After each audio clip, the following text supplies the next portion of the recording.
하고 밝기를 낮춰서 배터리를 됐다.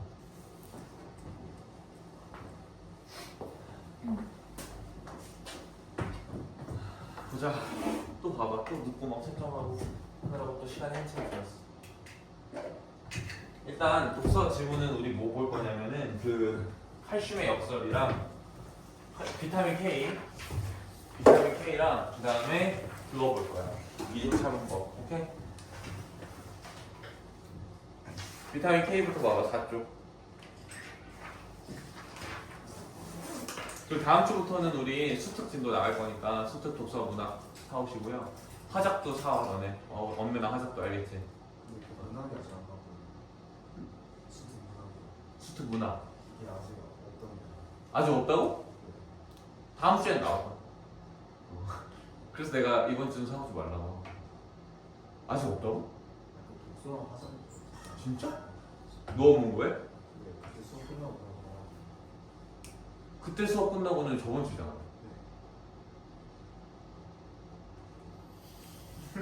죽을래? 진짜 뭔 소리야? 그때 안 나왔어요? 그때는 안 나왔었지. 그때는 안 나왔었지. 아, 그때는 안 나왔었고. 정말 깜찍하구만. 이제 이번 주부터 다 나와 있으니까 오늘 가면 남아 있을 거야. 오늘도 가요? 아, 그럼 니 알아서 하세요. 그럼. 오늘 가든지 평일에 딴 데서 하든지 쿠팡으로 시키든지 쿠팡에도 다 파니까. 쿠팡에도 책 다 팔아. 개꿀이야. 그럼 다음 날에 바로 오는 거야. 시켰어요. 시켰어? 네. 내 것도 좀 같이. 시켜야 되는데. 자, 보자. 혈액은 세포에 필요한 물질을 공급하고 노폐물을 제거한다. 만약 혈관벽이 손상돼 출혈이 생기면 손상부에 혈액이 응고돼서 혈액 손실을 막아야 된다. 일단 여기 두세 줄을 읽었을 때 내용이 혈액 응고인 것 같아. 그치? 혈액을 응고해서 손실을 막아야 된대. 과다 출혈로 안 죽으려면. 그치?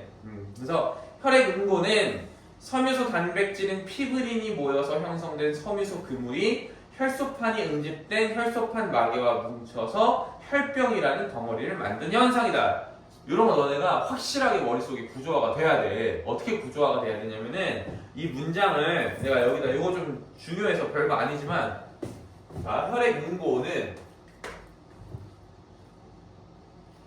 섬유소 단백질인 다 쓰면 너무 오래 걸리는데 섬유소 단백질인 피브린이 모여 형성된 섬유소 그물이라고 하니까 피브린이 여러 개 모여서 만들어지는 걸 우리는 섬유소 그물이라고 해. 그치? 뭐랑 만들었어? 얘가 뭐랑 결합해? 혈소판이 응집된 혈소판 마개. 혈소판이 여러 개 혈소판이 여러 개 된 게 혈소판 마개. 요렇게 결합해. 이렇게 결합해서 어떻게 된대? 혈병이라는 걸 만든대. 그래서 이렇게 합친 걸 우리는 뭐라 그런다? 혈병이라고 한다. 그리고 여기에 있는 피브린은 섬유소 단백질이다.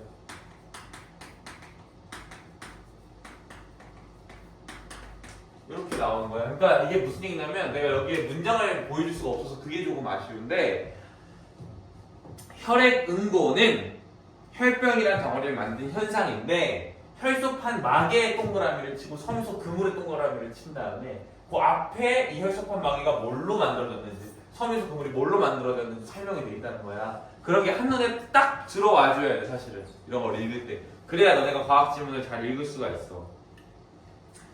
자, 혈액 응고는 혈관 속에서도 일어나는데 이때의 혈병을 혈전이라고 한다. 그럼 똑같은 혈병인데 혈관 안에서의 혈병을 혈전이라고 한다.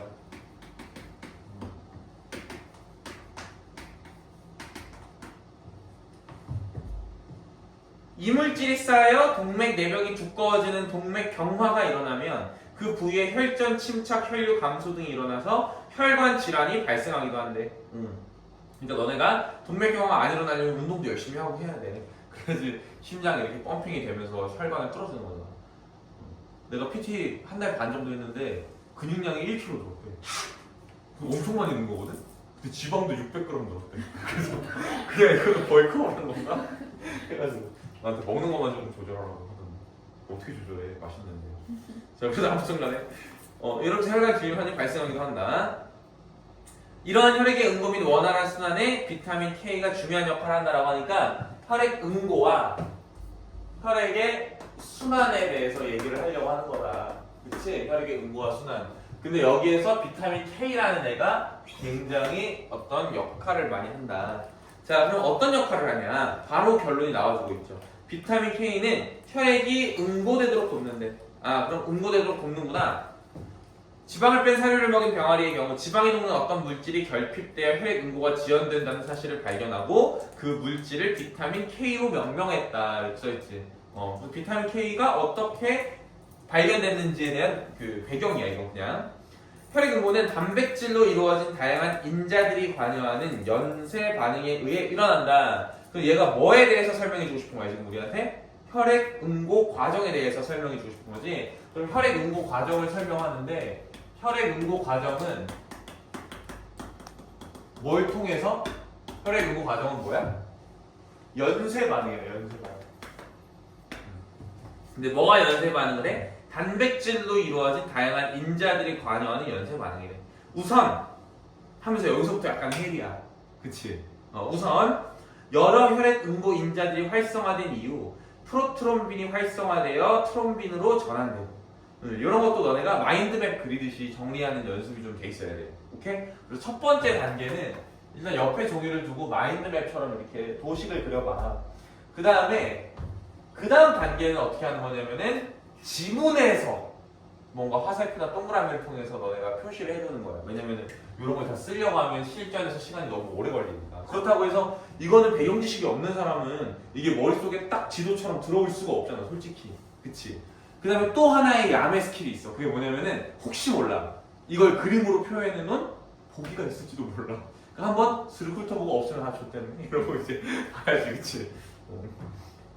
자, 그럼 봐봐. 우선 여러 혈액 응고 인자들이 활성화되고 프로트롬빈이 활성화돼서 트롬빈이 전환된다. 그럼 내가 많이 쓰는 방법은 뭐냐면은 프로트롬빈이 이렇게 화살표에서 얘가 뭐가 돼야 얘가 되는지 이렇게 쓰는 거야. 얘가 활성화되면 트롬빈이 된다. 그치? 근데 뭐 너네가 거기까지 생각 안 하겠지만은 그 프로라는 말이 전이란 뜻의 전치 그 접두사인 거 알아? 라틴어에서? 라틴어인지 뭔지? 오, 너네 똑똑하다. 예상 이랬는데? 그러니까 프로트롬빈은 트롬빈 전의 어떤 물질이 프로트롬빈이라는 거지. 됐어, 쓸데없는 얘기였어. 자, 트롬빈은 혈액에 녹아있는 피브리노겐을 불용성인 피브린으로 바꾼다라고 하니까 여기도 피브리노겐을 이건 몇 번을 설명해도 짜증나 죽겠어. 피브리노겐을 심지어 피로 쓰지도 못해. 얘도 피브린이라서 피브린으로 바꾼다. 근데 여기에 누가 관여해? 얘가 관여해. 그치? 이런 식으로 머릿속에 정리할 수 있다는 거야. 그 다음에 너네가 요 내용을 요 지문에다가 한번 이렇게 옮기듯이 정리하는 것도 한번 해봐, 나중에. 비타민 K는 프로트롬빈을 비롯한 혈액 응고 인자들이 간세포에서 합성될 때 이들의 활성화에 관여한다라고 했는데 여기서 일단 요 전에 여러 혈액 응고 인자들이 활성화된다고 얘기를 했었잖아, 그치? 그러면 여러 혈액 응고 인자들, 프로트롬빈을 비롯한 여러 혈액 응고 인자들이 간에서 합성할 때 그래서 요거랑 요 여러 혈액 응고 인자들이 활성화에 K가 영향을 준다라는 걸 우리가 알 수가 있어. 오케이? 어디에서? 간에서. 활성화는 칼슘 이온 간의 결합을 통해 이루어지는데 이들 혈액 단백질이 칼슘 이온과 결합하려면 이렇게 일하고 있으니까 요 과정을 알려주겠다는 거야. 그치? K가 얘네들을 활성화하는 과정. 그래서 활성화란 인자들이 뭐랑 결합해야 돼? 칼슘 이온과 결합해야 돼.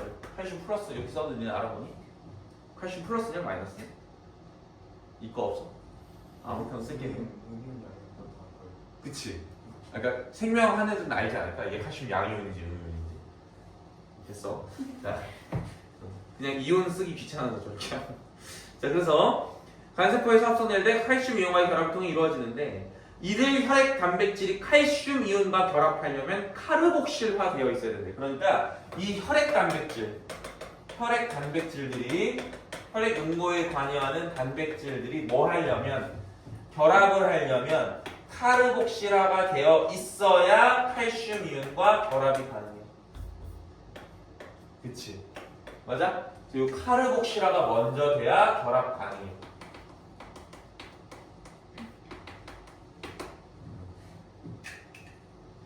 카르복실화는 단백질을 구성하는 아미노산 중 글루탐산이 감마 카르복시글루탐산으로 전환되는 것을 말한다. 카르복실화란 단백질 중에 글루탐산이 감마 카르복실 어쩌고저쩌고로 바뀌어야 되는 거네.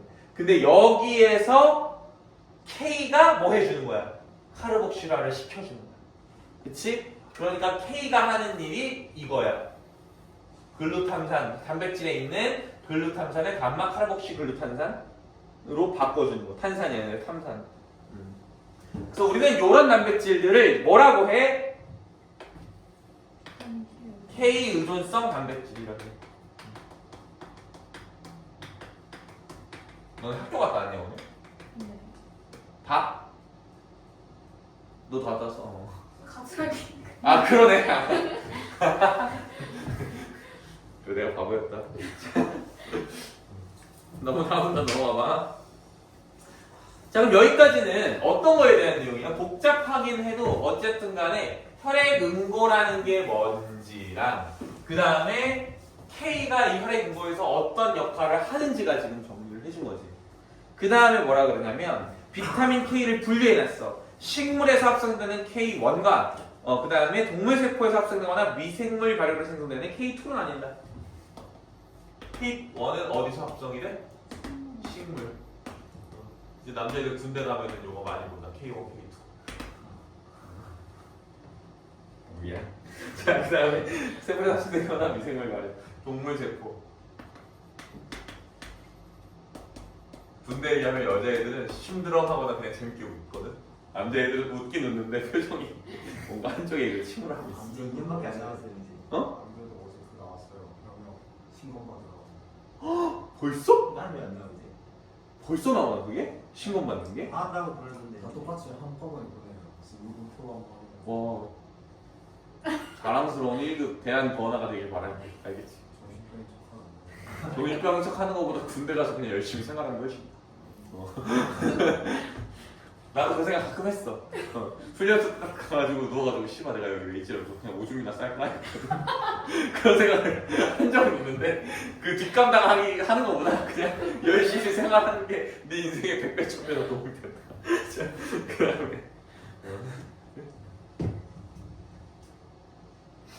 다음에 자, 녹색 채소 등은 비타민 K1을 충분히 함유하므로 일반적인 권장 식단을 따르면 혈액 응고에 차질이 생기지 않는데 그런데 혈관 건강과 관련된 비타민 K의 또 다른 중요한 기능이 발견되었어. 자, 그러니까 우리가 지금까지 배웠던 비타민 K의 기능은 뭐야? 혈액 응고에 필요한 단백질을 카르복실화 시켜주는 기능이지.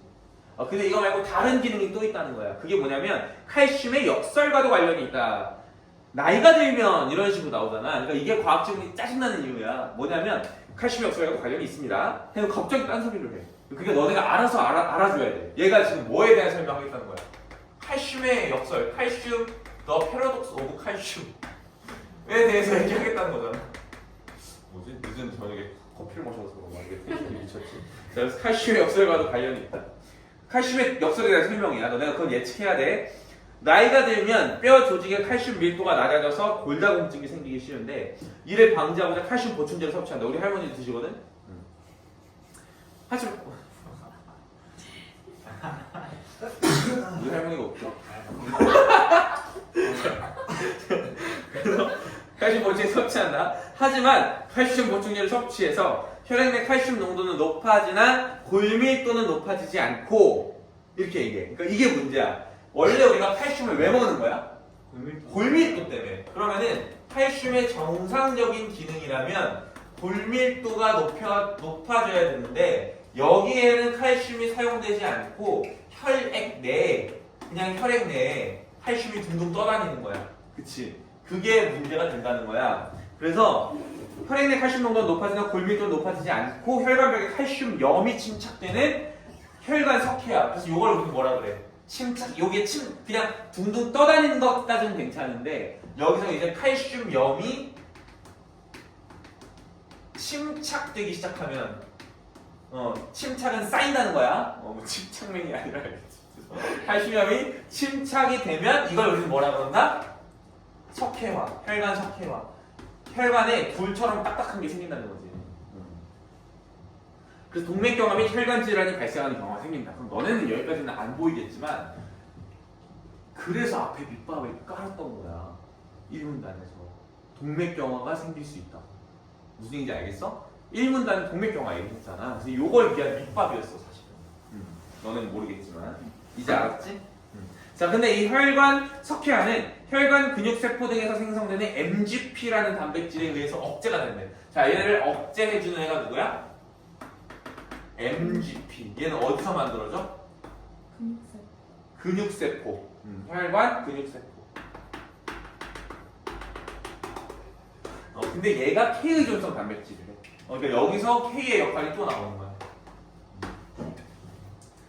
비타민 K가 부족하면 MGP 단백질이 활성화되지 못해서 혈관 석회화가 유발된다는 것이다. 비타민 K1과 K2는 모두 비타민 K 의존성 단백질 활성화를 유도하지만 K1은 간세포에서, K2는 그 외의 세포. 그럼 여기서 우리가 뭘 유추할 수 있어? 아, 얘는 K2의 영향을 받겠구나. 왜? 근육세포에서 생성된다고 했으니까. 이 글이 과학 지문 중에서도 엄청 어려워. 사실 알려주는 정보가 되게 많지는 않아, 이 정도면. 그런데 이 정보들이 굉장히 세부적으로 서로 얽혀 있어. 너네를 헷갈리게 해. 그러면 혈액 응고 임자의 활성은 주로 K1이, 그러니까 간이니까 요게 사실은 K1일 가능성이 높은 거고, 그치? 요 MGP에 하는 건 K2라는 거야. 그래서 이에 따라 일부 연구자들은 비타민 K의 권장량을 K1과 K2로 구분해서 설정해야 되고 K2가 함유된 치즈버터 등의 동물성 식품과 발효식품의 섭취를 늘려야 한다고 권고를 합니다. 그러니까 만약에 우리 할머니가 칼슘 보충제 드시는데 골다공증 때문에 비타민 K1을 같이 먹으면 아무 의미가 없는 거지. K2를 먹어줘야 MGP의 활성이 잘 되면서 혈관 석회화를 뭐 할 수 있겠어? 예방할 수 있겠죠. 자, 10번은 안 해도 되지 않니? 11번 봐. 오답률이 높아. 11, 12가 오답률이 높아. 그리고 오답이 많이 나왔던 게 11번은 4번이고 12번은 1번이야. 너 다 그렇게 찍었어? 자, 볼게. 11번. 칼슘의 역설에 대한 이해로 가장 적절한 것은, 그럼 일단 이런 문제는 너네가 칼슘의 역설이 뭐더라? 라는 생각을 먼저 해줘야 돼. 근데 보통 이런 문제는 소거법으로 푸는 거는 아니야.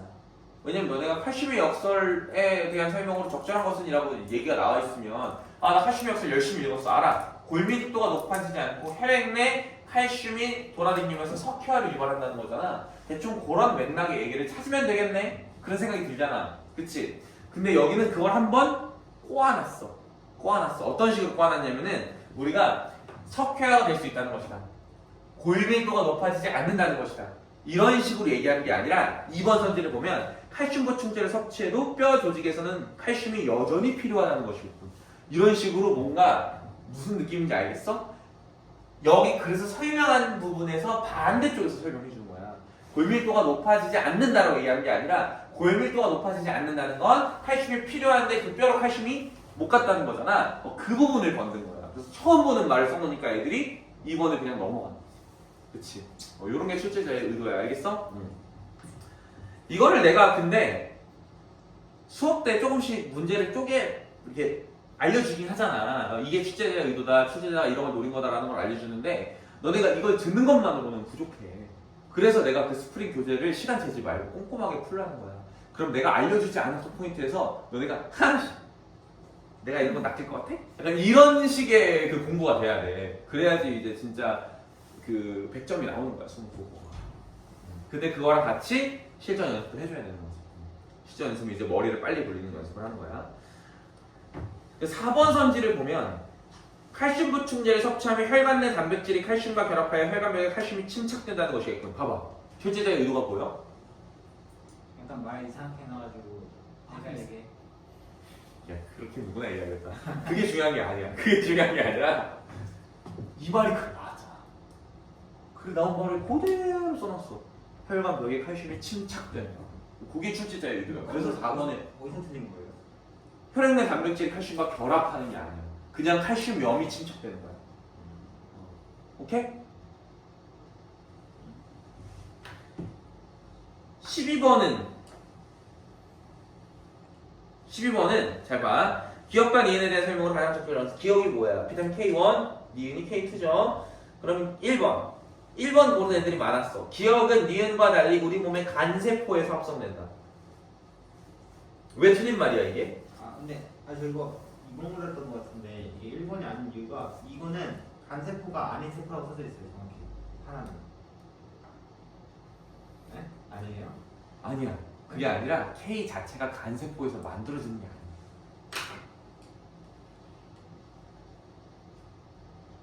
야, 그럼 맞는 말이지. 네 말대로 하면. 그러니까 1번이 맞는 말이 되려면 기억은 니은과 달리 간세포에서 단백질의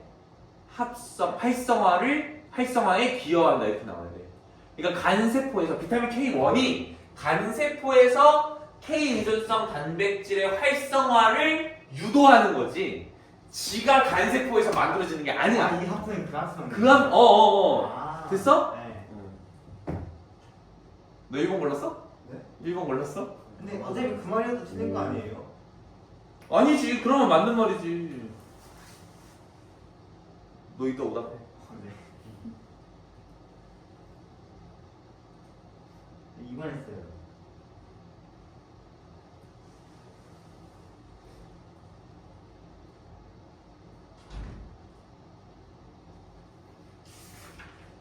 지방과 함께 섭취해야 된다? 기억과 달리가 틀렸지. 왜 기억과 달리가 틀렸어? 먹지를 하는 건 없어서. 제 글을 전혀 이해 못한 것 같아. 아니 얘 뭐 단백질이랑 너무 안 된다고 했어요? 아니야 그런 게 아니라 여기 설명해줘야 돼 말아야 돼. 아니 근데 K2는 여기 뭐 치즈 버터가 단백질인지 모르겠지만 어쨌든 이거랑 같이 먹으면 되잖아요. 그거랑 같이 먹으라는 게 아니라 그거를 먹어야 K2가 몸속으로 들어온다는 거야. 아 그거 같이 먹으라는 게 아니에요. 그리고 처음에 뭐라고 얘기가 나왔냐면은 두 번째 문단 봐봐. 지방을 뺀 사료를 먹인 병아리의 경우 지방에 녹는 어떤 물질이 결핍되어 혈액 응고가 지연된다는 사실을 발견했대. 그게 비타민 K래. 그치? 그러면 비타민 K는 뭐랑 같이 먹어야 돼? 지방이랑 같이 먹어야 돼. 지방이랑 먹어야 K는 지용성, 지방에 녹는 애들이기 때문에 지방이랑 먹어야 몸에 흡수가 되는 거야. 근데 지방을 뺀 사료를 먹었더니 병아리가 혈액 응고가 제대로 안 됐다는 거잖아. 혈액 응고에 관여하는 비타민이 K1이야, K2야. 병아리. K1이잖아. 그러니까 K1도 지방이랑 같이 먹어야 돼. 그래서 기억과 달리가 틀린 거야. 무슨 말인지 안 되면 이따 오답할 때 봐. 알겠어? 13번은 넘어가도 될까?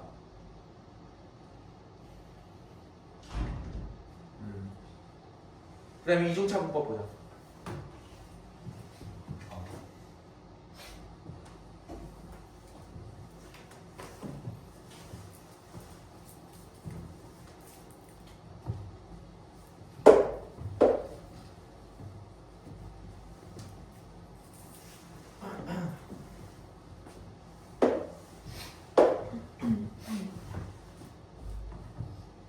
자,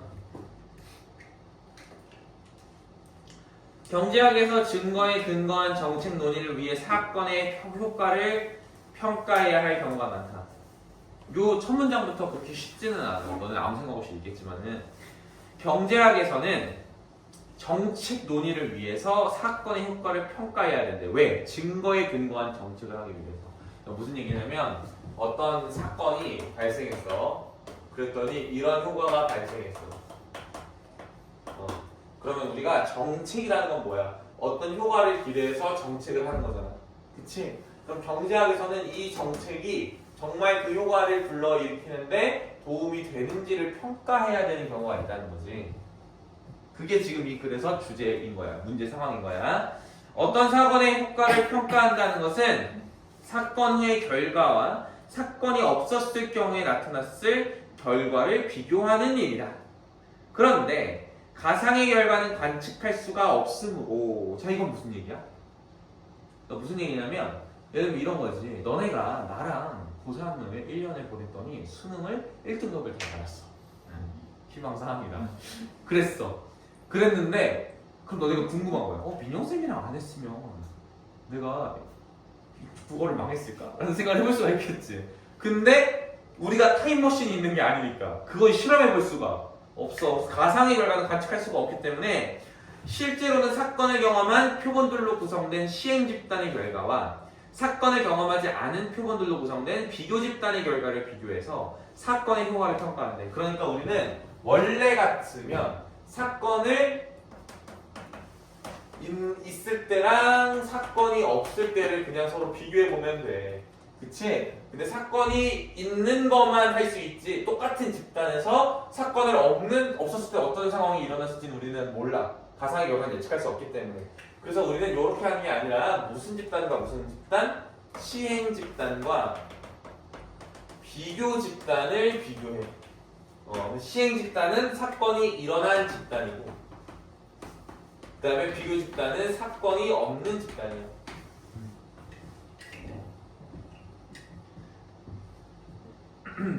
따라서 이 작업의 관건은 그 사건 외에는 결과의 차이가 날 이유가 없는 두 집단을 구성하는 일이다. 그래서 가령 어떤 사건이 임금에 미친 효과를 평가할 때 그 사건이 없었다면 시행 집단과 비교 집단의 평균 임금이 같을 수밖에 없도록 두 집단을 구성해야 된대. 그러니까 어려운 말이 아니라 비교 집단과 시행 집단의 성격이 어때야 된다는 거야. 되게 비슷해야 돼. 요 사건 하나만 빼면은. 그치? 여기까지는 상식적인 거 아니야? 그치? 이를 위해서는 두 집단의 표본이 인의로 배정되도록 사건을 설계하는 실험적 방법이 이상적이다. 자, 그러면 우리가 이렇게 할 때 이상적인 방법은 실험적 방법이래. 실험적 방법의 특징은 뭐야?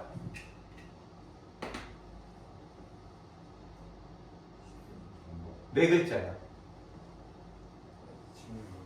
실험적 방법의 특징.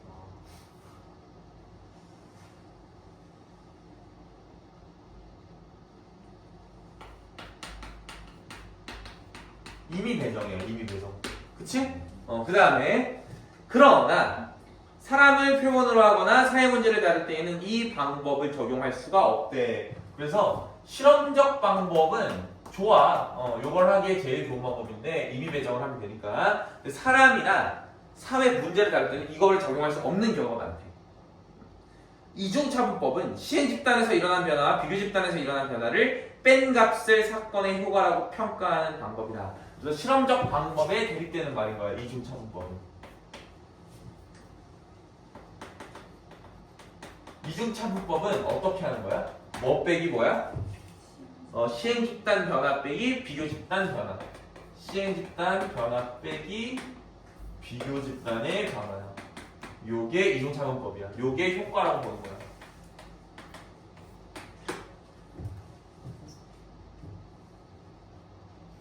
이는 사건이 없었더라도 비교 집단에서 일어난 변화와 같은 크기의 변화가 시행 집단에서도 일어났을 것이라는 평행 추세 가정에 근거해서 사건의 효과를 평가한 것이다 라고 하니까 사건의 효과를 평가한 것이다. 평행 추세 가정이라는 게 굉장히 중요하겠네. 그치?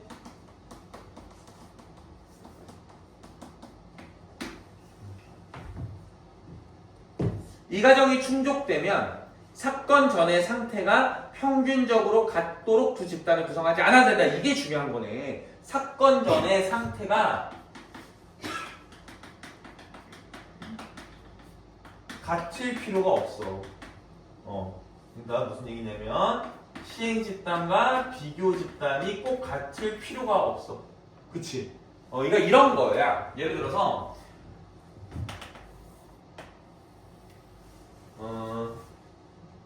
너네가 운동이 삶에 미치는 영향에 대해서 알고 싶어. 만약에 그래서 이런 식으로 해보는 거지. 월급이라고 할까? 월급과 운동을 했을 때 시간이 지남에 따라서 어떻게 바뀌는지.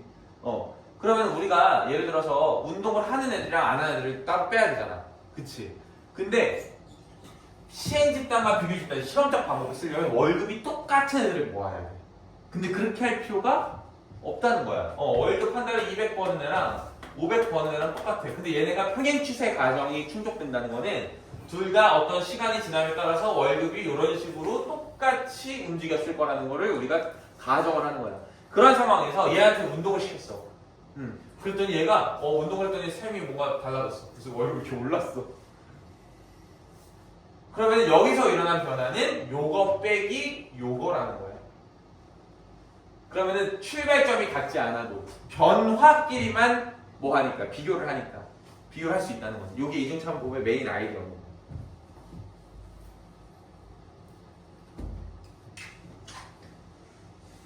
이중차분법은 1854년에 스노가 처음 사용했다고 알려져 있다. 그는 두 수도 회사로부터 물을 공급받는 런던의 동일지역 주민들을 주목했다. 요 예시에 굉장히 주목해줘야 돼. 왜냐면은 솔직히 내가 방금 설명해줬으니까 그렇지만은 여기까지 읽었을 때 이중차분법이 뭔지 너네가 그 포인트를 못 잡는 경우가 많아. 근데 그럼에도 불구하고 우리가 꼭 잡아줘야 되는 건 뭐냐면은 요 두 가지 포인트는 꼭 잡아줘야 돼. 그치? 요 세 가지 포인트 정도 변화끼리 비교한다랑 그 다음에 평행 추세 과정이 충족돼야 된다는 거랑 사건적 상태가 같을 필요가 없다라는 게 실험적 방법이랑 다른 거야. 그러니까 이건 어떤 아이디어냐면 너네가 공부를 하거나 글을 읽을 때 이게 어려워. 근데 얘가 이해가 잘 안 돼. 그러면 얘랑 비교하고 있는 어떤 다른 대상과 뭐가 다른지에 집중하는 거야. 뭔 소리인지 알겠어? 요 스킬은 정말 많이 쓸 수 있으니까 항상 독서할 때 생각을 해봐. 알겠어? 자, 그 다음에 예시가 나오니까 예시에 집중을 해줘야지. 그는 두 수도 회사로부터 물을 공급받는 런던의 동일 지역 주민들을 주목했다. 같은 수원을 사용하던 두 회사 중에 한 회사만 수원을 바꿨는데 주민들은 자신의 수원을 몰랐대. 스노는 수원이 바뀐 주민들과 바뀌지 않은 주민들의 수원 교체 전후 콜레라로 인한 사망률의 변화들을 비교함으로써 콜레라가 공기가 아닌 물을 통해 전염된다는 결론을 내렸다. 자, 봐봐. 두 집단은 하나도 같은 게 없는 집단이야. 똑같은 수원을 쓰다는 것만 빼고. 그치? 근데 수원을 바꿨더니 어떻게 됐어? 콜레라의 발병률이 낮아졌어. 누가? 수원을 바꾼 애들이. 그래서 물을 통해서 되는 거구나 라는 걸 알 수 있었던 거지. 경제학에서는 1970년대 최저임금제 도입 효과를 파악하는 이 방법이 처음 이용되었다. 평행추세 과정이 충족되지 않는 경우에 이중차분법을 적용하면 사건의 효과를 잘못 평가하게 된대. 자, 만약에 우리가 요거를 꼭 충족시켜줘야 된다고 했는데 이거를 만약에 충족시키지 못한다면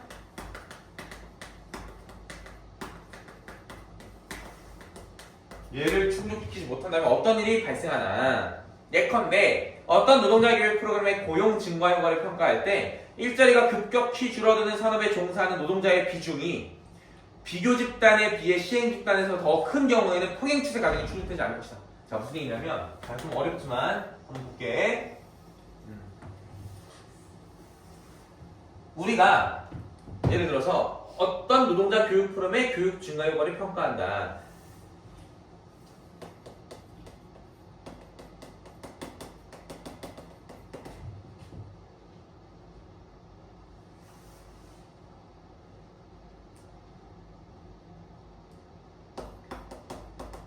자, 이렇게 한번 해볼게. 자, 그럼 요즘에 그 미국에는 완전 무인 택시 있는 거야. 몰라? 완전 무인 택시가 있대. 그래서 아예 운전석에 사람이 없어. 핸들이 지 혼자 멀겠다. 그런 게 있대. 그러면 택시 운전사들은 좋겠잖아. 그치, 일자리가 없어질 거 아니야. 자, 근데 문제는 뭐냐면 이런 거야. 만약에 두 고용률을 비교를 하는데 강사의 고용률은 일정할 거야, 시간이 지나도. 근데 택시 운전사는 시간이 갈수록 줄어들 거야. 그 다음에 여기에서 요 시점부터 우리가 뭐 하냐면 둘 다 직업 교육을 시켜. 그랬더니 얘는 이렇게 올라갔고 얘는 그대로 갔어. 직업 교육을 안 했으니까. 그치? 그랬을 때 우리가 얘네들이 평행 추세 과정이 맞지 않으니까 이 효과를 잘못 평가하게 된다는 거야. 무슨 소리인지 알겠어? 똑같아야 돼. 이전 상황이. 그러니까 여기 이 출발점이 다른 건 상관없는데 일제했으면 괜찮은 거야. 그치. 얘가 일자거나 아니면 얘도 이렇게 같이 떨어지는 거면 상관이 없지. 무슨 소리인지 알겠어? 왜냐면은 이 변화에서 이 변화를 빼야 되잖아. 그래서 그 문제에 나온 게 몇 번이야? 15번이야, 15번. 요거 이따 한번 같이 봅시다. 그래서 그런 얘기는 15번 문제에서 한번 보고. 그래서 그럴 때는 평행 추세 과정이 충족되지 않는다. 그렇다고 해서 집단 간 표본의 통계적 유사성을 높이려고 사건 이전 시기의 시행 집단을 비교 집단으로 설정하는 것이 평행 추세 과정의 충족을 보장하는 것은 아니다. 여기서 또 다른 얘기 나왔어. 자, 평행 추세 과정을 우리가 꼭 지켜야 된다. 첫 번째 했던 얘기는 고용 노동 프로그램, 고용 프로그램 얘기를 하면서 평행 추세 과정을 꼭 지켜야 함이라고 얘기를 한 거야. 첫 번째는. 두 번째는 무슨 얘기를 한 거야? 이전 시기 시행 집단. 시기를 비교 집단으로 잡는 거죠. 자, 이건 무슨 얘기냐면 어떤 마을에 뭐 최저임금에 따른 고용의 변화 뭐 이런 걸 알아보기 위해서 우리가 이런 식으로 임금 변화, 뭐 고용량의 변화, 시간 이런 식으로 우리가 했어. 그래서 요때부터 우리가 뭐 할 거냐면은 최저임금을 인상을 시킬 거야. 그랬을 때 여기서 미안 여기 고용량을 해야겠다. 이렇게 해서 인상을 시켰을 때 요 부분이 이렇게 올라왔어. 그래서 요 변화를 우리가 측정할 건데 평행 추세 과정을 충족시키게 하기 위해서 핑계보다 갑자기 왜 집중력이 확 떨어졌네. 자, 이거를 우리가 충족시키기 위해서 왜냐면 같은 집단은 계속 똑같은 추세일 거 아니야. 그치? 그래서 요 부분과 다른 집단을 비교하는 게 아니라 그냥 요 이전 시기에 같은 집단끼리 비교를 하는 거야. 요런 방법을 쓸 수도 있대. 오케이? 근데 그거는 뭐라 그러냐면은 경기 변동에 민감한 변화라면 통계적 유사성보다 변화 발생의 동시성이 더 중요하다. 그러니까 얘네가 통계적으로 뭔가 유사한 특징을 갖고 있는 것보다 뭐가 더 중요할 수 있어? 같은 시기끼리 비교하는 게 더 중요하다는 거야. 그래서 이렇게 하면은 좀 문제가 생길 수 있어. 어떤데 특히 어떨 때? 경기 변동과 관련됐어. 그래서 경기 변동과 관련이 있을 때는 뭐가 더 중요하다? 동시성이 더 중요하다. 뭐보다? 통계적 유사성보다.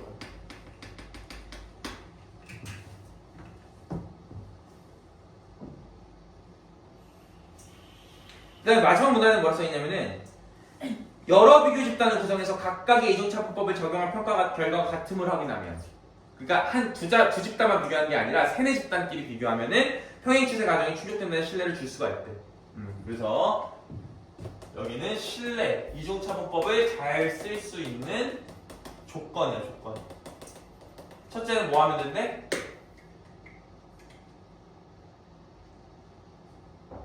여러 비교 집단. 그 다음에 통계적 유사성이 유사한 거.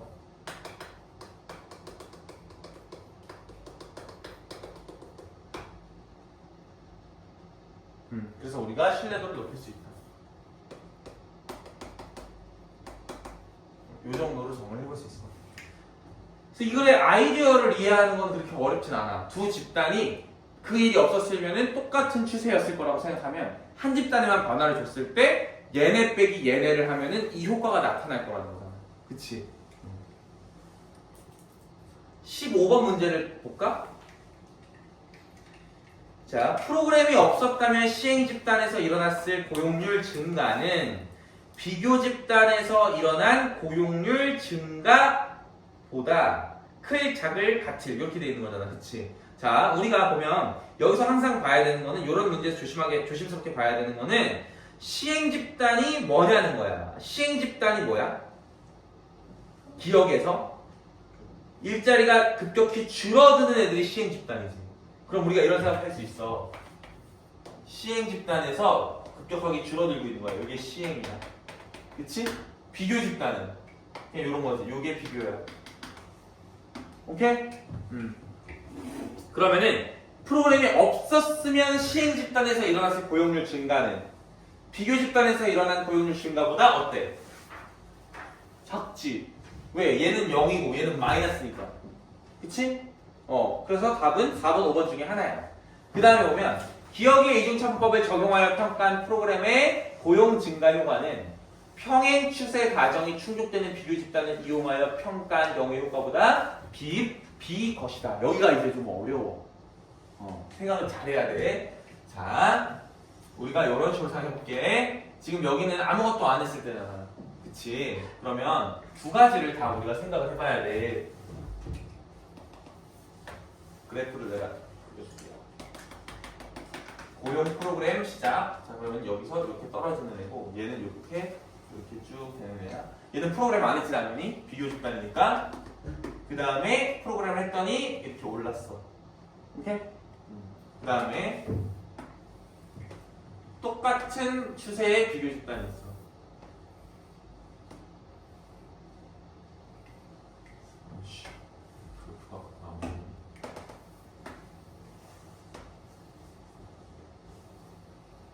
자, 요게 비교 집단이야. 요게 시행 집단이야. 자, 여기서 프로그램 했더니 얘가 이렇게 올랐어. 그치? 이 둘 중에 뭐가 효과가 둘의 효과를 비교했을 때 어떤 차이가 날 거냐는 거잖아.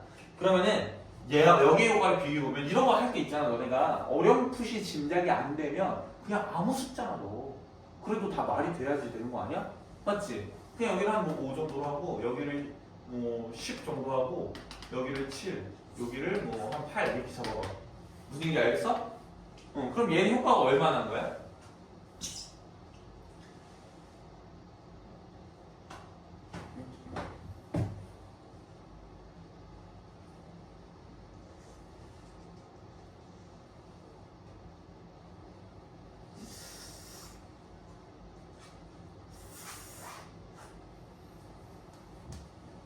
왜 내가 헷갈리지? 야, 비교 집단에도 프로그램을 적용하는 건가? 그치? 그렇게까지 해서 안 풀었던 거 같아. 아니, 피까지 해서 안 풀어도 돼. 그래요? 근데 너네가 어려웠을까 봐 내가 이렇게 설명해 주는 건데 이게 더 어려운 건가? 아니 숫자가 나오니까. 그리고 숫자 빼고 둘 다 하는 거 아니야? 둘 다 하는 거야. 그래서 내가 헷갈렸어. 둘 다 하는 거야. 그러면은 이렇게 해야 돼. 그래 맞아. 둘 다 하는 거야. 자, 이렇게 돼야지 그러면. 맞아? 둘 다 했으니까 둘 다 증가했다 쳐봐. 그러면은 여기선 변화가 이만큼 일어났지. 여기선 변화가 얼만큼 일어났어? 이거 되게 어렵지? 이 정도까지 해야 되나 이거?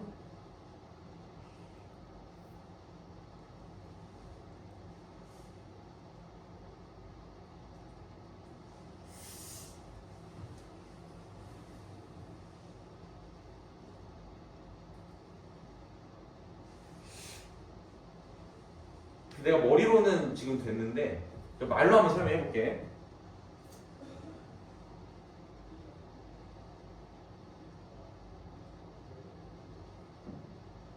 이렇게 하니까 더 어려운 것 같아. 자, 봐봐.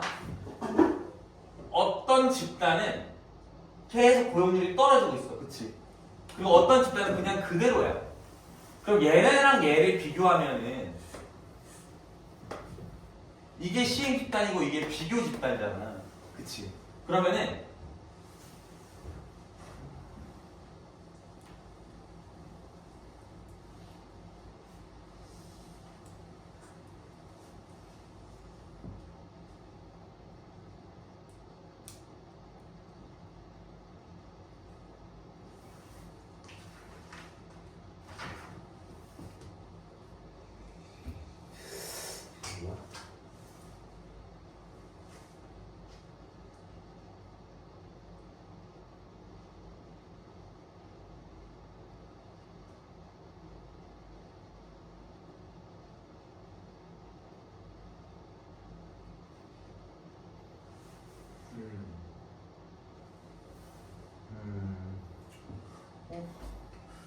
되게 쉬운데 이거. 그냥 어. 포행수의 가정이 충족되는 비교 집단이면은 응.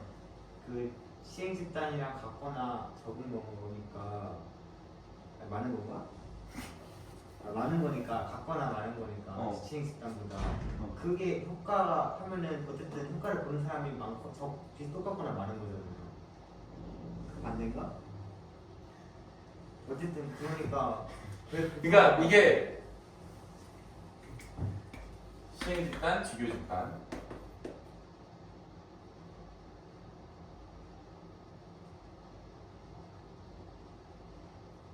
아 이렇게 하자. 자 이렇게 하자. 자 시행 집단, 비교 집단 이렇게 하자.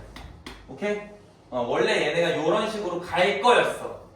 맞아? 근데 프로그램을 했더니 얘는 이렇게 올랐고 얘도 올랐어. 그러면 문제가 뭐냐면은 여기서 봤을 때 얘는 지금 이만큼 떨어지는 걸 여기까지 올렸잖아. 그치? 근데 얘는 어때? 어차피 이렇게 되던 게 요만큼 오른 거잖아. 그러니까 시행 집단 입장에서 봤을 때 요거의 효과가 별로 커 보이지가 않는 거거든.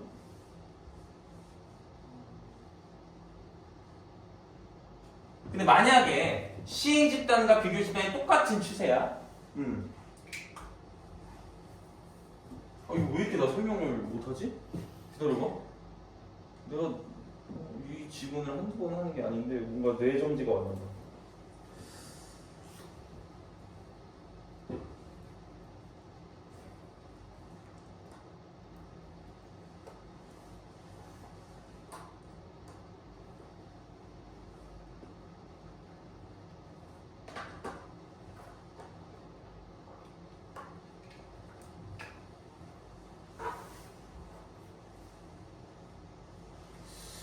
한 번에 이게 딱 설명이 되는데?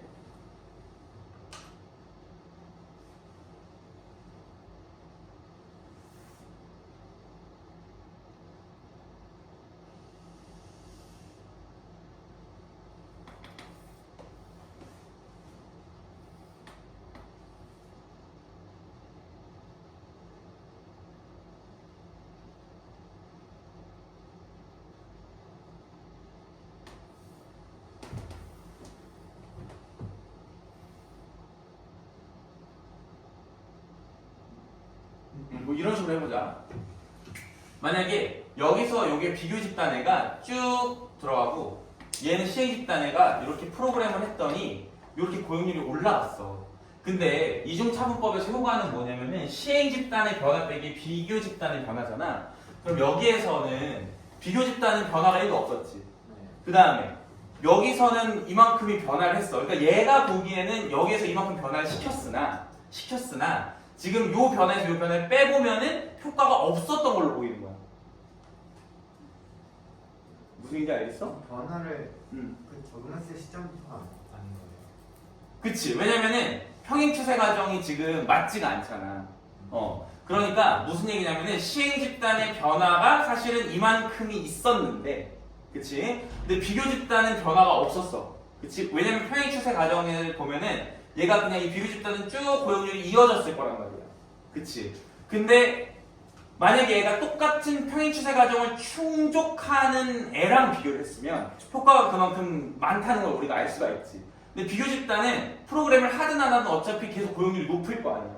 그러니까 약간 원상복귀 된 걸로밖에 안 보이겠지, 프로그램 효과가. 무슨 얘기인지 알겠냐? 내가 다시 한번 고민해볼게, 이따 쉬는 시간에.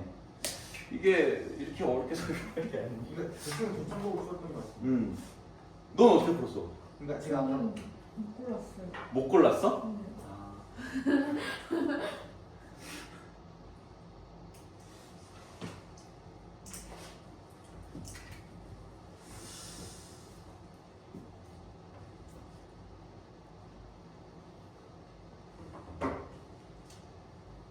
무슨 말인지 알 것 같긴 해요.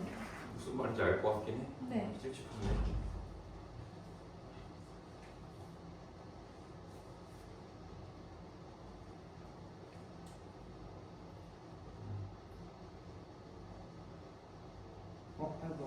이거 아닌가?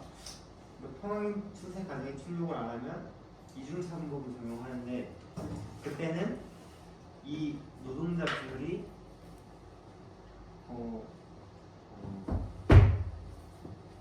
시행집단에서 더 많으니까 노동자 수 차이가 중요한 거 아니에요?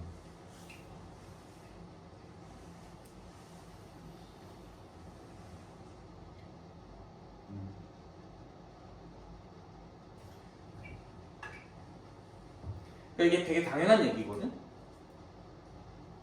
그러니까 만약에 고용 한번 가정을 해서 고용 그 프로그램이 굉장히 좋은 프로그램이었어. 그래서 고용률 증가가 엄청 많이 일어났어. 그치? 엄청 많이 일어났는데 이런 거야. 우리가 이런 그래 이런 식으로 얘기하면 되겠다. 봐봐. 얘가 계속 고용률이 떨어지던 애였어. 근데 프로그램을 해서 좀 안 떨어지고 이렇게 됐던 거야. 그러면 이렇게 봤을 땐 효과가 아예 없어 보이잖아. 그치? 근데 얘를 계속 떨어졌을 거라고 생각하면 효과가 이만큼 있는 거지. 그러니까 평행추세 과정이 충족되는 애랑 비교를 해야 되는 거야. 근데 만약에 그렇게 비교를 안 하고 그냥 안 떨어졌을 애랑 비교를 한다면 얘는 그냥 효과가 없는 게 되는 거지. 그래서 효과가 작다. 무슨 얘기인지 알겠어? 그렇게 하면 되네요. 그렇게 하면 이해가 돼? 미안하다. 이럴 때도 있는 거지 사람이. 그냥 오늘도 내가 서울 요거를 오전에 이렇게 보면서 이거 내가 알지 이러고 왔는데 나는 이거를 풀 때 이렇게 막 고민의 그래프를 그리면서 한 게 아니라 처음에 풀었었던 거를 내가 보면서 수업을 하고 있는 거거든. 그래서 추가로 내가 좀 더 해서 그럼 내가 딱 요렇게 써놨어. 요렇게. 그러니까 요 효과를 평가할 때 이런 거야. 시행 집단의 비교 집단의 입장에서 봐주는 거잖아. 그럼 얘가 그냥 유지가 됐을 거라고 생각을 하면 효과가 이만큼 올라와도 효과가 없는 게 되는 거지. 무슨 얘기인지 알겠지? 근데 떨어질 거라고 생각을 했다는 건 비교 집단을 떨어진 애를 가져왔다는 거잖아. 평행추세 과정을 충족하는 애를. 그러면 떨어지던 애를 이만큼 올려놨다고 평가될 테니까 고용률 효과가 좋다고 평가가 되겠지. 그러니까 평행추세 과정을 충족하지 않는 애 말고 평행추세 과정이 충족되는 애랑 평가한 경우의 효과보다 충족하지 않는 애랑 비교했을 때 효과가 더 작다고 나오겠지. 무슨 얘기인지 알겠어?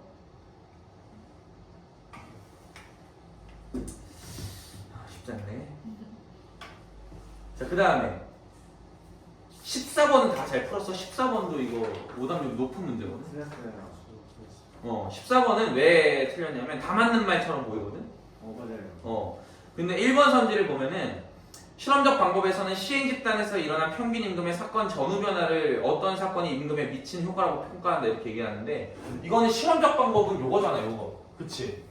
실험적 방법은 어떻게 하는 거야? 요거 두 개, 시행 집단과 비교 집단을 비교해야지 시행 집단의 전후를 비교하는 게 아니야. 뭔지 알겠죠? 그러니까 이거는 애들이 실험적 방법이라는 말을 제대로 안 보고 1번 선지를 읽으면 이렇게 1번은 낚일 수가 있어. 자, 그럼 16번. 16번이 제일 어렵지 않았어?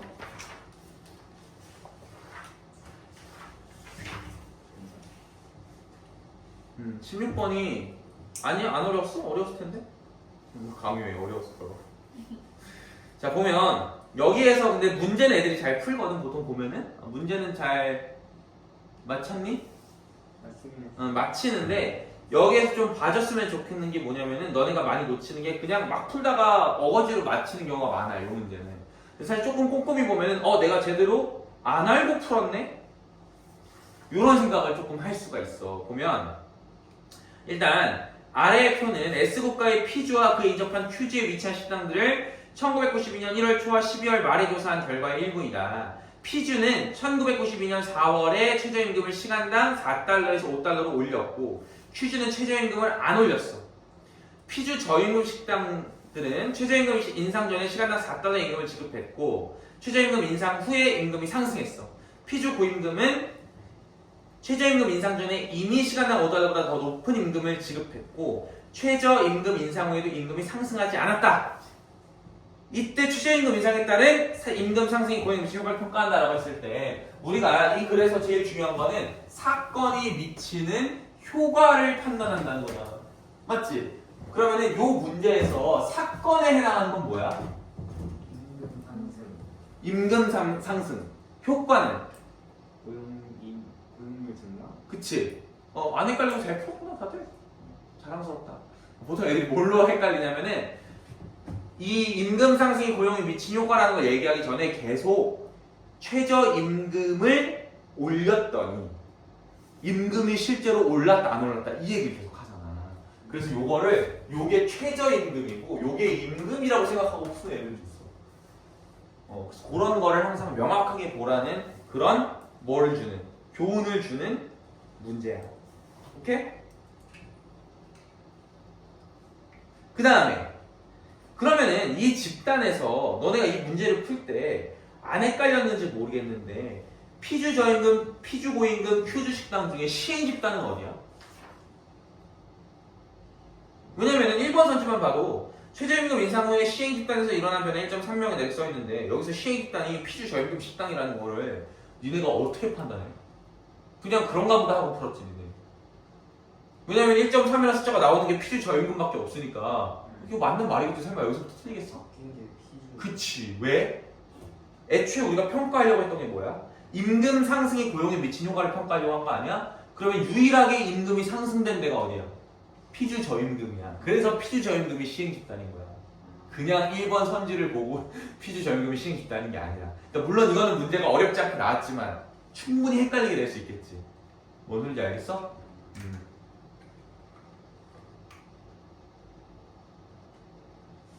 그 다음에 17번도 오답률이 높은 문제거든?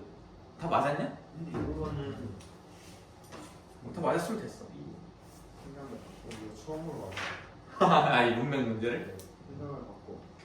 소원을 바꿔. 근데 제가 이거 5번이랑 2번이랑 헷갈리다가 2번을 고르고 5번. 근데 누가 5번처럼 말을 해요? 아니 5번처럼 말을 하지. 이게 야 근데 너네 문맥상 물론 사전적 의미를 물어보면 좀 어려울 수 있는데 문맥상 단어와 가장 가까운 의미로 쓰였다라고 할 때 어떻게 풀어? 그냥 앞에 명사가 있거나 오 그래 앞에 명사나 부사어를 보면 그게 제일 정확해. 너 그냥 느낌으로 풀어? 그냥 말 그냥. 아 아니야 그렇게 하면 안 돼. 알겠지? 왜냐면 5번이 틀린 이유는 오늘 말을 줄인대잖아. 말을 줄이는 거잖아. 근데 여기에 쓰인 줄이는 건 가능성을 줄이는 거잖아. 가능성이랑 말이라는 게 성격이 아주 다르지. 그러니까 문맥상 의미가 완전 다르다는 거야. 로우 하다가 똑같은 거 아니에요? 네, 오늘 이만 줄입니다를 앞에 말을 생략하는 걸 수도 있잖아요. 리듀스랑 똑같은 거. 어쨌든 말을 줄인 거잖아요. 그러니까 뭐 말인지 이해를 못하냐 이 멍청한. 모르겠다. 내가 앞에서 존나 절어가지고 너네는 멍청하다고 그러는데. 자, 5번에 그러면 말을 약간 아니 여기서 그만두겠다. 그러니까 그런 식으로 풀면 안 된다고. 말을 줄입니다잖아. 그치? 가능성을 줄이다잖아. 누가 있는지 알아요? 근데 얘랑 아주 다르잖아. 그러니까 이 뜻이 다른 거라고. 그렇게 보라고. 앞에 목차걸. 그게 문맥상 의미니까. 뭔지 알겠어? 날 믿고 그렇게 풀어 알겠어? 아 진짜. 사이비 교주 같네. 우리 고전 시간은 오늘 고전 시간 도표 원리를 할 거니까 그거 하고 보자 알겠지? 그거 하고 보고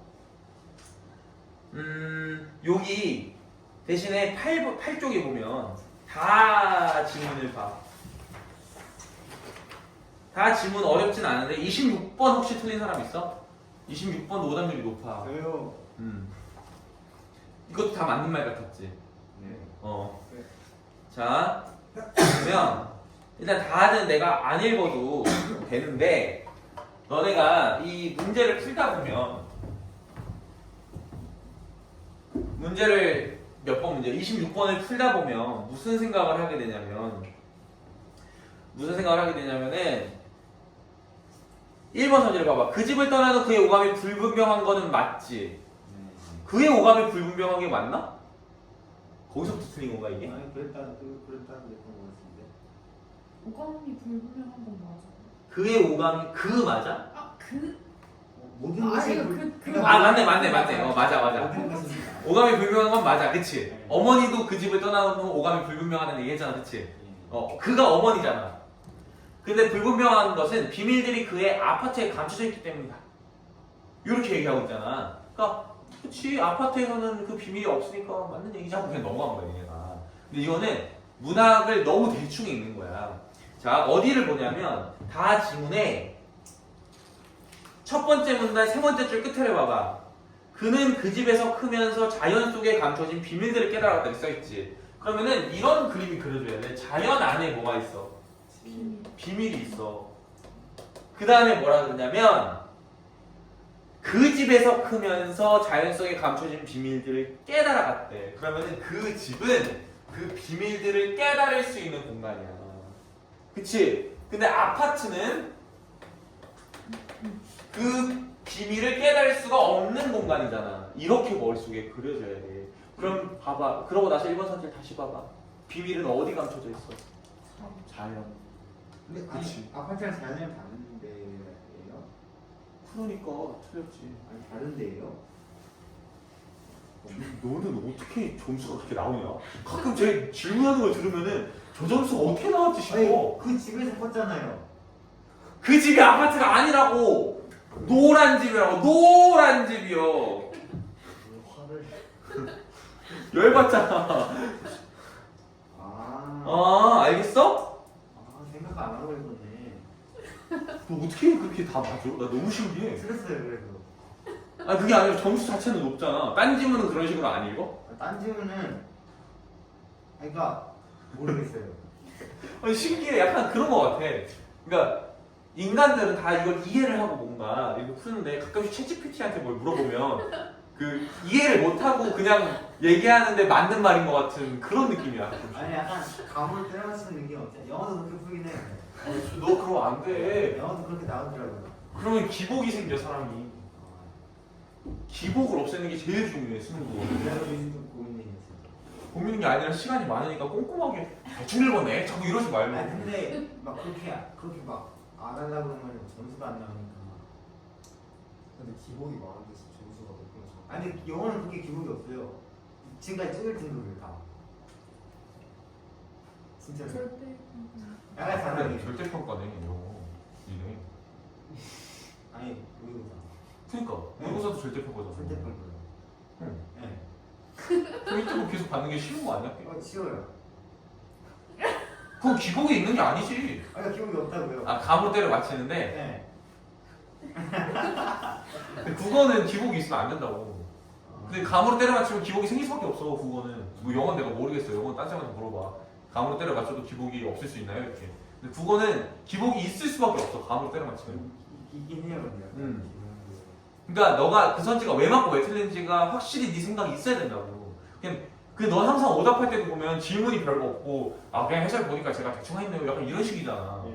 그러면 기복이 계속 있다니까 그러면? 몇 번이 똑같이 생겼지. 미안해. 자 넘어가냈다. 자 11쪽. 이런 무슨 고민이 있어요. 여기 향아는 어렵지 않아. 그치? 읽어보면 어렵지 않은데 여기에서 너네한테 얘기해주고 싶은 게 몇 개 있어. 일단 우리가 저번 주인가 저저번 주가 현대시에 대한 내용을 했었잖아. 그치? 그래서 보면은 항상 있는 그대로 읽어줘야 되는데 향아 너의 고운 얼굴 조속으로 우물가에 비추던 오래지 않은 옛날로 가자 하면은 화제의 지향이 바로 나오죠. 화제는 어디로 가고 싶어? 옛날. 그리고 옛날의 속성이 뭐가 되는 거야? 너의 고운 얼굴 조속으로 우물가에 비추던 오래지 않은 요게 옛날의 속성인 거야. 그럼 여기에 있는 다 모든 단어들이 좋은 단어인 거고 그 다음에 여기서 너네가 요런 개념을 하나 챙겨가면 좋겠어. 향아 라는 말이 있잖아. 그치? 그럼 이거 대화체야? 대화체야? 대화체라는 건 무슨 뜻이냐면 다른 말로 하면 말을 건네는 어투야. 그러니까 너네가 문학을 공부할 때 왜? 이름이 향한 줄 알았어요. 이름이 향이야. 향이. 김향, 이향, 박향. 오케이? 성씨는 모르겠어요. 까먹었잖아 뭔 얘기하던 자, 첫 번째 단계는 문학 작품을 제대로 감상하는 게 첫 번째 단계야. 그치? 그래서 시어의 의미를 알고 화자의 상황, 정치, 태도를 아는 거고, 그 다음 단계가 이런 용어들과 개념을 명확히 하는 거야. 오케이? 이거는 내가 하는 얘기가 아니라 우리 윤혜정 선생님의 개념의 나비 효과를 보면은 그 쌤 다 정리해놨어요. 기출에 나온 걸 분석했을 때 이건 대화체고 이건 대화체가 아니다. 자, 대화체야. 그러면 대화일까? 이 시는? 아니요. 아니야. 대화랑 대화체는 다른 거거든. 자, 무슨 얘기냐면 대화체라는 건 말을 건네는 어떤 거지. 대화가 대화체와 이걸 포함하는 거지. 대화가 훨씬 큰 개념이야. 그치? 그러니까 정확히는 이렇게 해줘야 되겠지. 대화가 훨씬 큰 개념이야. 그럼 말을 건네는 어투라는 건 무슨 뜻이야? 말을 건네려면 누가 있어야 돼? 청자가 있어야 돼. 청자가 등장하는 느낌이면 대화체 말을 건네는 거 어투야. 알겠어?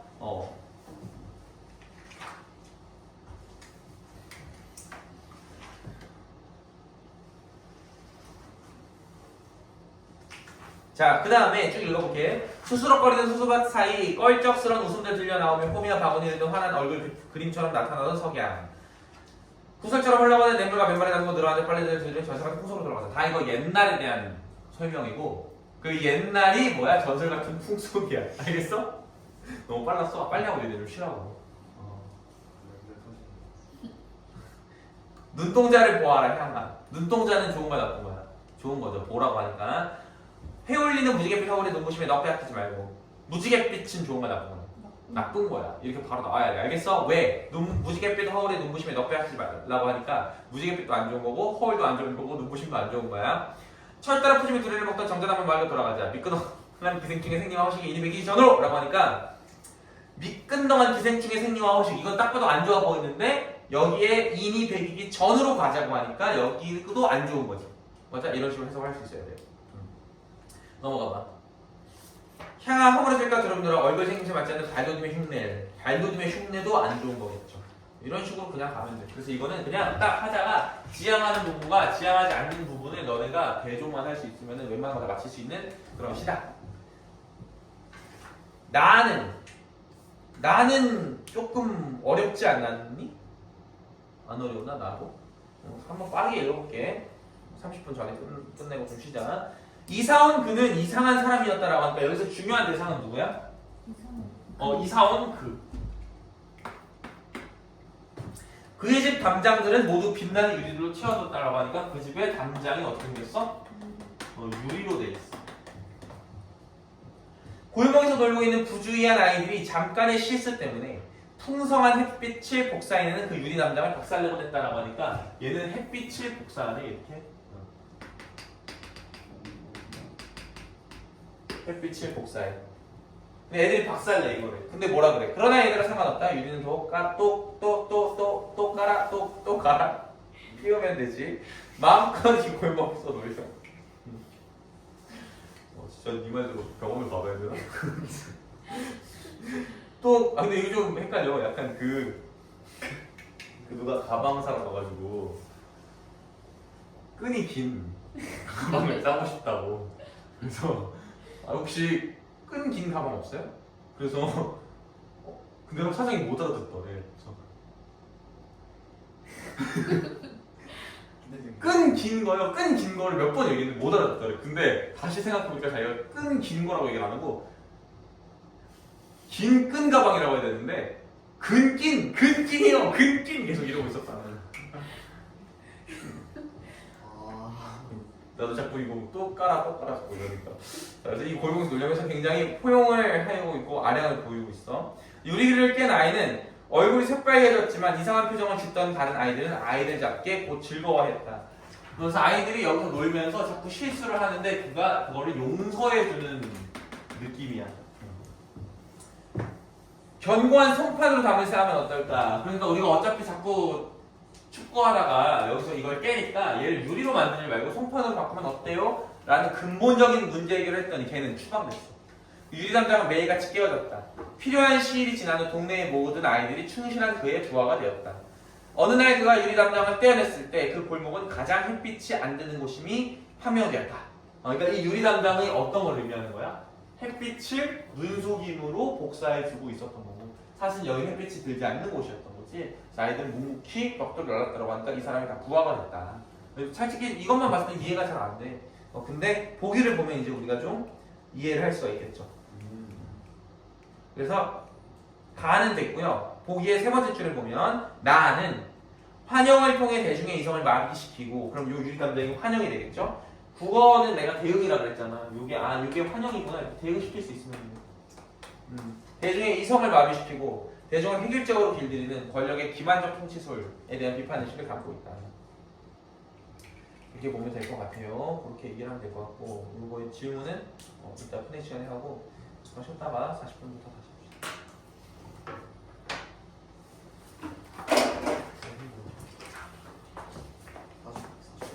네. 왜? 14, 13번. 응.